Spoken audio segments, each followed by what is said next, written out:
human. The stench of your kind has not improved throughout the eons.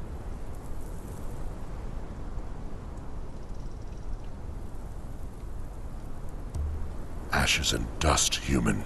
Ashes and dust. All that remains of what we once were. An echo of an echo. In my mind, I still walk the streets of our city. The iron scent of blood as I pass the temple of the old serpent. The thrumming power in my veins as I chant the ritual of summoning. The intoxication and ecstasy of knowledge. Ashes and dust.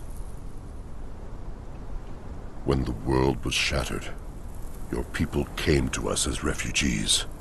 We were generous. We gave them the wild north.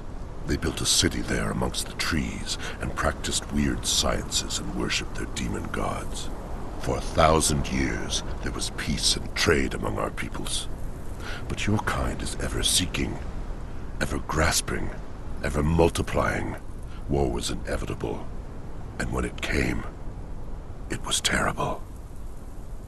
I see that you wear the bracelet, human. When the war between our peoples began, we created such to bend the prisoners of war to our bidding. My kind are long-lived and slow to replenish our numbers. And as we dwindled in the war, we increasingly came to rely on human prisoners to provide us with labor.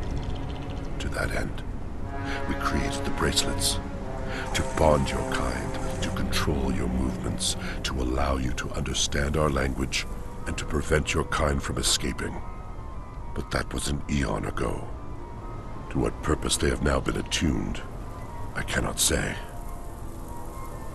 I was one of the triumvirate that ruled this land. The archivist concerned himself primarily with the collection of knowledge, and the priest king had dominion over our spirits and the rituals of our faith. My people called me the Warmaker, for it was my duty to keep them safe, and for a while I did my duty. I held the northern passages against the humans. Together with the archivist, I established the watchtowers to warn us of the coming of the humans. They burn still, bonded one. When their color changes, it is because those of your kind have crossed the borders to our kingdom with the intent to slay, burn, and kill.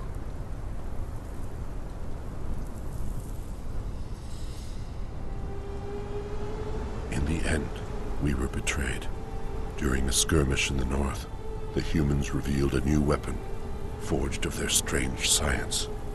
It smashed through the ranks of my troops, turning those captured in its blast into solid stone. Those who survived fled south to lick our wounds.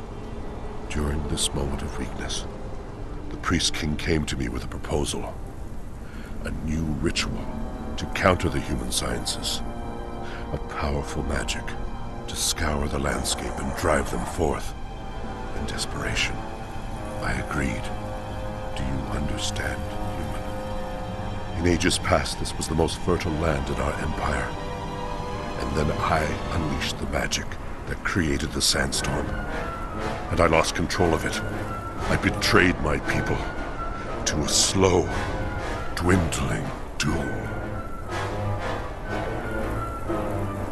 I've been alone in the darkness for a long time, human. Few have come to me over the eons. But there was a man who came here years ago. I had not spoken with another being for thousands of years. And there was a hunger in me for conversation. He did not wear a bracelet as you do, so he learned my speech. And he listened to me talk of this city and what it once was. And for a while, as I described it to him, it lived again in my mind. Perhaps I spoke too much. When I told him of the greatest artifact of our religion, the serpent ring of Set, he left me to search for it. And now your kind come into my city again, wearing the slave bonds and disturbing the dead. Time has taught me that coincidences are simply patterns that I have not yet understood. Ashes and dust, human. Ashes and dust.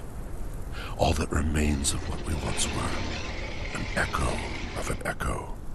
In my mind, I still walk the streets of our city.